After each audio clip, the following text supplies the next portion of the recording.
Reyes 19, del 1 al 4.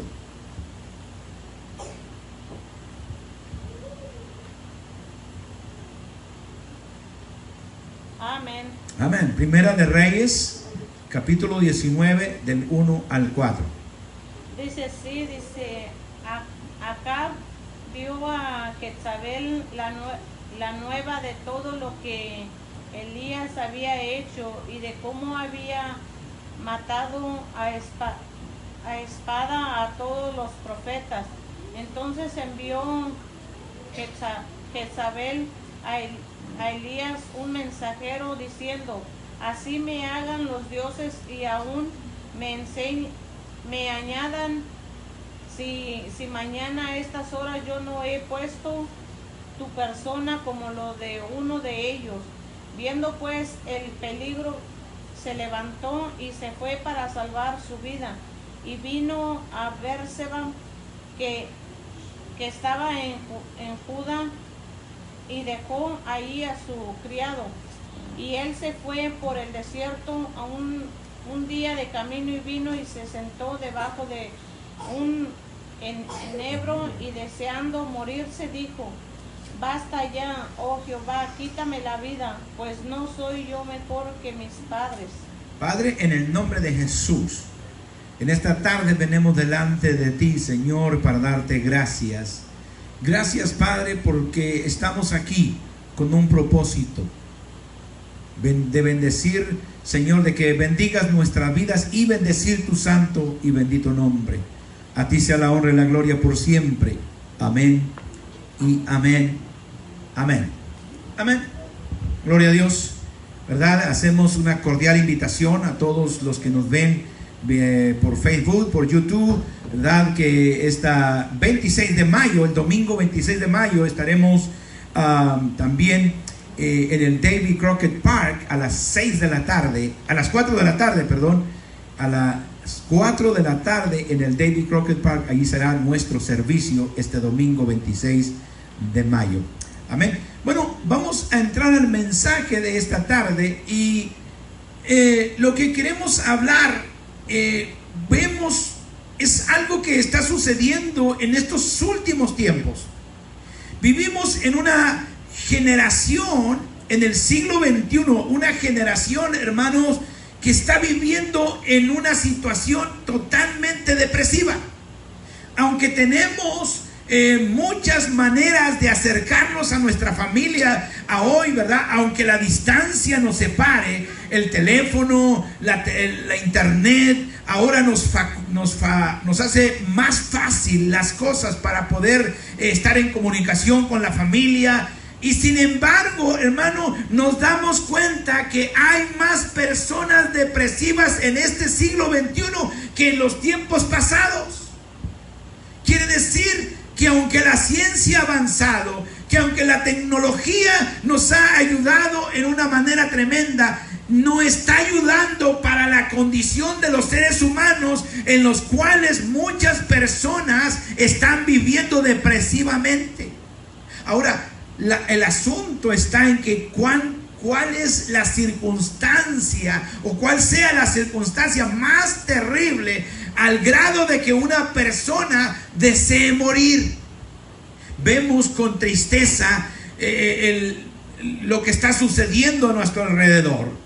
Hombres que se levantan, ¿verdad? Antes Satanás atacaba la mente de las personas y le decía: quítate la vida, suicídate, ya no sirves para nada, nadie te quiere, todos te desprecian. Y hermano, llegaba el momento en que aquella persona se quitaba la vida.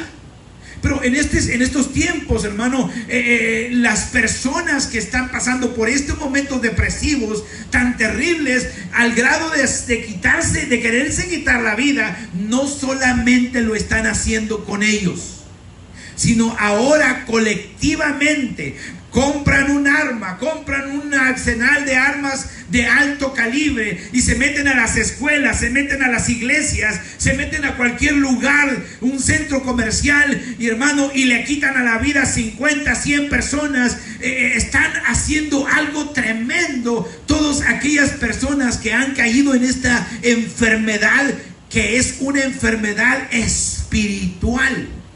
la depresión. Hay gente, hermano, aunque es mental, afecta físicamente. Aunque es mental, afecta los sentidos, afecta el cuerpo, de tal manera que el cuerpo se enferma. ¿Cuánta gente, verdad, siente dolores en su cuerpo, en su cabeza, en su espalda, en su corazón, en sus piernas, hermano, simplemente porque están en un estado depresivo? Pierden el apetito, pierden el deseo de levantarse de la cama, pierden el ánimo de seguir hacia adelante, desean morirse. Y hermano, y esto no solamente en este tiempo está sucediendo, sino en los tiempos más tremendos, cuando el hombre pasa por alguna circunstancia difícil, cuando la situación está, el hombre está afligido de alguna manera, desea morir. Es algo tremendo, ¿verdad? Cómo vemos la actitud de los seres humanos cuando están en una circunstancia difícil. Las cosas, cuando todo va bien, cuando todo marcha bien, cuando hay, ¿verdad?, armonía en el hogar, cuando hay una situación, ¿verdad?, económica balanceada, ¿verdad?, también, y cuando todo está bien, todo mundo desea larga vida. Todo mundo desea, esto es así, quiero vivir muchos años. Pero cuando vienen los problemas, hermano, la persona se hace cobarde y temerosa y miedosa. De tal manera que piensa que es mejor morir que enfrentar la situación. Cuando sabemos nosotros que cualquier problema, por muy grande que sea y por muy difícil que sea, la muerte no es la solución. Amén. La muerte no es la solución, hermano. Y creo que, ¿verdad?, usted está entendiendo en esta tarde que hay solución para todo tipo de problemas, por muy grande o por muy difícil que sea la circunstancia. Para Dios no hay nada imposible. Amén. Y hermano, y esto le sucedía también a los grandes hombres de la Biblia. No crea que solamente le pasaba a usted, no crea que solamente me ha pasado a mí por la mente, no crea que le ha pasado a otra persona. También a los hombres grandes de la Biblia, cuando se afligían, cuando se atemorizaban, deseaban, hermano, morir. Y dice la Biblia, hermano, en este capítulo de Primera de Reyes, capítulo 19, Elías había tenido un enfrentamiento en el capítulo anterior contra los Baales, profetas de Baal y profetas de Acera, poniendo por ejemplo, hermano, por evidencia, quién era Dios. El pueblo se había alejado del Señor a causa de Jezabel y Acán, que se habían desviado del Dios verdadero y estaban sirviendo a Baal, el Dios de aquellos tiempos. De tal manera que habían dejado a Jehová de los ejércitos. Y fue necesario, hermano, que Dios trajera a consecuencia del pecado de Acán y a consecuencia del pecado de Jezabel, hermano, el Señor trajo juicio sobre la tierra de Israel, trayendo 3 años y medio sin lluvia. De tal manera que aquellos 3 años y medio se había agotado totalmente las provisiones. Aún los animales estaban pereciendo a consecuencia de la falta de agua. Pero hermano, Elías, el profeta, Dios le dice que vaya y vea a Acán y pongan a prueba quién es Dios, si Baal o, hermano, el Jehová de los ejércitos. Y conocemos la historia, como Dios, hermano, hay gente, bueno, cantamos el canto, Elías oró y el fuego descendió y quemó el holocausto. Elías demostró, hermano, que Jehová de los ejércitos era Dios, porque Baal no respondió a la petición de sus profetas.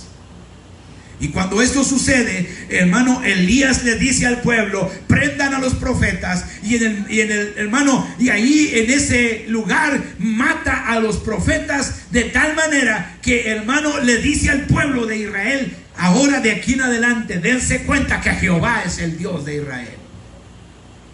Pero cuando Acán, hermano, va y le cuenta la historia a Jezabel de lo que había pasado y había hecho Elías, que había matado a cuchillo a los profetas, hermano, ella le manda un mensajero.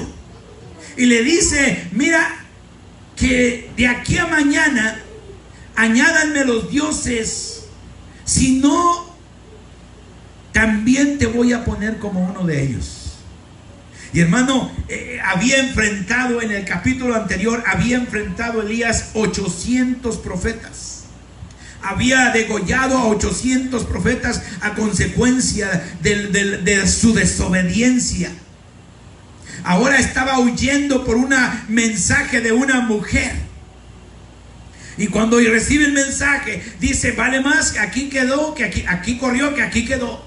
Y se fue, hermano, camino de un día. Y cuando llega a ese lugar, allí en Berseba, hermano, entonces él le dice a Dios: Señor, quiero, dice, deseando morirse. Miren hasta dónde llegan las circunstancias de las condición espiritual a veces de las personas, cuando caen en este punto al grado de querer morirse. Y dice: quiero morirme. Mátame, Señor. No soy yo mejor que mis padres. Por favor, quítame la vida. Hermano, ojalá que nosotros nunca lleguemos a ese punto donde, hermano, Satanás quiere vernos ahí, porque él vino a hurtar y matar y destruir, pero Cristo ha venido para darnos vida y para que la tengamos en abundancia. Nada de lo que, hermano, enfrentemos en esta vida, por muy grande o por muy grave que sea, vale la pena en quitarnos la vida. Mire, la Biblia dice: no matarás. Todos aquellos que se suicidan no tienen parte en el reino de Dios. Amén. La Biblia dice, ¿verdad?, de un hombre que se quitó la vida, que en lugar de ir a pedirle perdón a Dios por su pecado, fue con los sacerdotes y, hermano, y le dijeron: esa es tu culpa, no es mi problema. Lo que hiciste, lo hiciste. Y a consecuencia, hermano, de su depresión, a consecuencia de su culpabilidad, fue y se ahorcó, quitándose hacia la vida. Amén. Usted sabe de quién me estoy refiriendo: de Judas. Entonces no vale la pena ningún problema, por muy difícil que sea, por muy grande la que sea la circunstancia. Recuerde que en Cristo hay solución para los problemas. Amén. Vemos la historia de otro hombre rapiditamente. Jonás capítulo 4, del 1 al 3. Mire, hermano, Dios había mandado otro profeta a predicar a Nínive. El pueblo de Nínive, al igual que el pueblo de Israel, habían dejado de buscar a Dios, de tal manera que su pecado había subido hasta la presencia de Dios. Había subido hasta la presencia de Dios. Y Dios, hermano, había traído juicio para el pueblo de Nínive. Pero Dios, una cosa quiero que sepa y quiero que entendamos en esta tarde: el Señor jamás va a traer juicio sobre la tierra, sino antes mandar un mensajero acerca de lo que va a suceder. Y Dios ha mandado sus mensajeros por donde quiera, por todos los rincones de la tierra, enseñando, predicando el evangelio, para que todo aquel que en él crea no se pierda, mas tenga vida eterna, porque viene un grande juicio sobre la tierra. Amén. Y entonces Dios había mandado, hermano, al profeta Jonás para que les fuera a predicar que si no se arrepentían de aquí a 40 días, el Señor iba a traer el juicio, iba a destruir totalmente Nínive. Amén. Pero, hermano, Jonás conocía quién era Dios. Jonás sabía que Dios era misericordioso y, hermano, y grande en su misericordia, y aún se arrepiente del mal. Porque, hermano, cuando una persona viene arrepentido, con un corazón contrito y humillado, el Señor no lo desprecia. Y, hermano, Jonás no quería que Dios perdonara al pueblo de Nínive si se arrepintiera. Él quería el castigo. Pero Dios es misericordioso, y cada mañana sus misericordias son nuevas. Miren lo que dice el capítulo 4 de Jonás, del 1 al 3. Pero Jonás se apesadumbró en extremo y se enojó y oró a Jehová y dijo: ahora, oh Jehová, ¿no es esto lo que yo decía estando aún en mi tierra? Por eso me apresuré a huir a Tarsis, porque sabía yo que tú eres Dios clemente y piadoso, tardo en enojarte y de grande misericordia, y que te arrepientes del mal. Ahora pues, oh Jehová, te ruego que me quites la vida, porque mejor me es la muerte que la vida. Y Jehová le dijo, ¿haces tú bien en enojarte tanto? ¿Haces tú bien en enojarte tanto? Amén. Mire, hermano, Jonás había salido del pueblo a esperar qué iba a pasar con Nínive. Pero por la gracia de Dios, Nínive se arrepintió. Y Dios perdonó sus pecados y no trajo juicio sobre ellos. Y hermano, y Jonás se enojó. Se enojó de tal manera que le dijo a Dios, Señor, ¿por qué crees que no quería venir para acá? No quería, porque yo sé que eres misericordioso y que te arrepientes del mal. Ahora, Señor, mire qué tan grande es su enojo, hermano. Y a veces yo no puedo entender que haya una persona que se enoje tanto que diga, me voy a morir porque estoy enojado. Quiero que me mates, Dios, porque estoy enojado, porque tú lo vas a perdonar. Mire qué tan grande era el enojo que le dice a Dios, quiero que me mates, quítame la vida. Volvemos al mismo punto en el cual empezamos. ¿Qué será tan terrible que la persona pueda desear quitarse la vida o morirse? Es algo sorprendente lo que vivimos en estos tiempos. Pero una cosa sí tenemos que entender en esta tarde, que hay respuesta en Cristo Jesús para todos los problemas. Hermano, terminamos con la historia de otro hombre en el libro de los Hechos, capítulo 16, del 25 al 27. Hermano, en este capítulo, Pablo y Silas habían caído a la cárcel a consecuencia de predicar el evangelio. Como muchos de nuestros hermanos hoy en día están siendo vituperados, perseguidos, encarcelados, muertos por causa de Cristo. De tal manera, hermano, que cuando cayó en este lugar, después de haber sido azotado y después de haber sido, hermano, puesto en el calabozo, encadenado y puesto en el cepo, aún en esa condición, porque hermano, la condición del hombre puede ser tan terrorífica, mas sin embargo, cuando tenemos a Dios, en cualquier circunstancia que estemos viviendo, tenemos paz. Amén. El apóstol Pablo y Silas estaban en una condición deplorable, habían sido azotados, estaban siendo encadenados, estaban en el calabozo. Y cuando hablamos del calabozo, estamos hablando de un lugar hermano, de castigo. Un lugar de donde castigaban a los hombres. Sin embargo, aunque ellos estaban en esa condición, a pesar de todo lo que estaba sucediendo, ellos, en medio de su dolor, en medio de las circunstancias que estaban viviendo, comenzaron a cantar y a glorificar el nombre del Señor. Es algo, hermano, que nos sorprende cuando vemos la condición de estos hombres y todavía alabando al Rey de Reyes y Señor de Señores. Es algo que el mundo no entiende, hermanos. Es algo que la gente no puede entender, que aún la gente esté a punto de morir y todavía se mantenga su integridad, mantenga su fe y mantengas todo por servir a Cristo.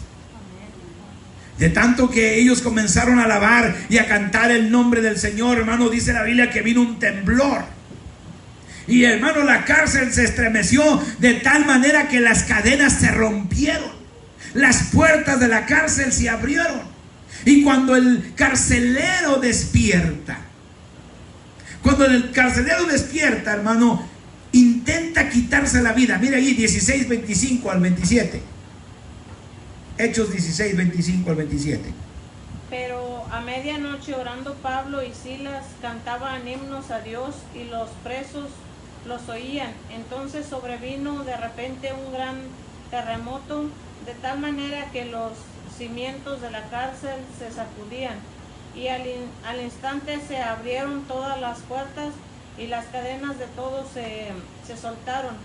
Despertando el carcelero, y viendo abiertas las puertas de la cárcel, sacó la espada y se iba a matar, pensando que los presos habían huido. Mira, hermano, vemos otra vez las mismas circunstancias de la vida que mucha gente está pasando el día de hoy. Dice que al ver que todas las puertas estaban abiertas, sacó su espada para matarse.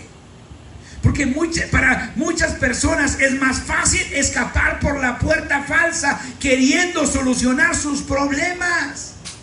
¿Cuánta gente que ha quedado en bancarrota, hermano, saca la pistola y se mata para solucionar sus deudas?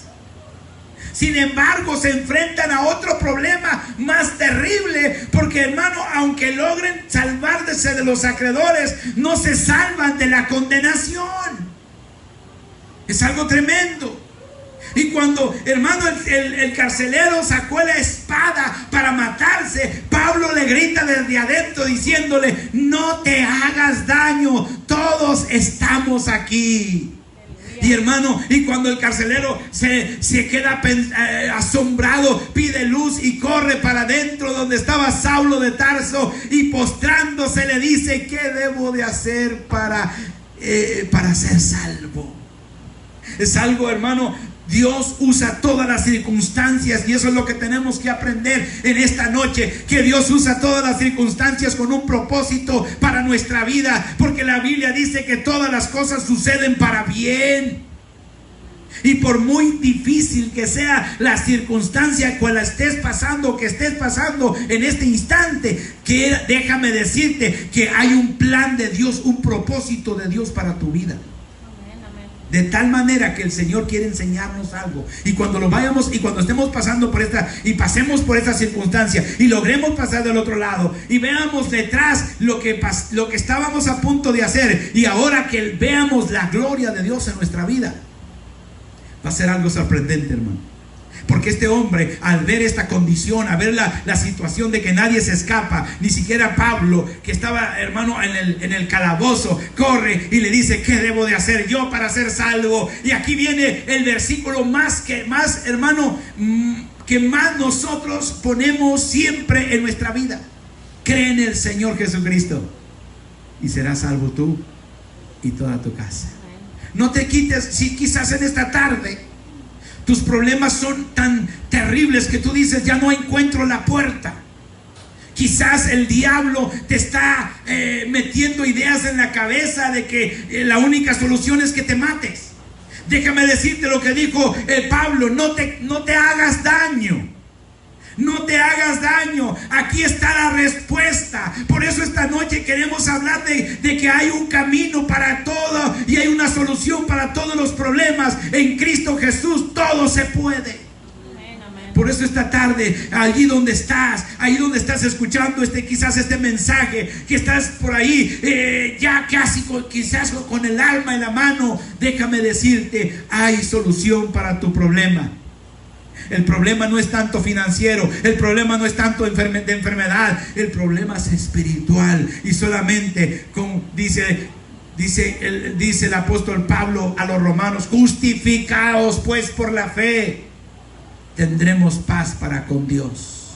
Y cuando tengamos paz para con Dios, entonces cualquier problema va a ser pequeñito al lado del Rey de Reyes y Señor de Señores. Créalo en esta tarde. Créalo, que no existe ningún problema que Dios no pueda solucionar. Que no existe ninguna montaña que el Señor no pueda mover. Que no existe ninguna oscuridad que el Señor no pueda alumbrar. Porque Él es omnipotente. Todo lo puede. Así que esta tarde diga junto conmigo: todo lo puedo en Cristo que me fortalece. A Él sea la honra y la gloria. Oremos en esta tarde. Padre, en esta tarde venimos delante de ti. Señor, yo no sé cuál sea el problema de las personas que estamos aquí, o de los que están viendo a través del Facebook en esta hora. Pero Señor, yo sé que tú eres grande, que no hay nada imposible para ti. Ponemos en tus manos nuestras vidas y la vida de cada persona que en esta tarde está ahí pendiente, para que conforme a tu voluntad y conforme a tus riquezas en gloria, conceda las peticiones de su corazón. A ti sea la honra y la gloria por siempre. En el nombre de Jesús. Amén y amén. Dios los bendiga, hermanos. Estamos despedidos. Este domingo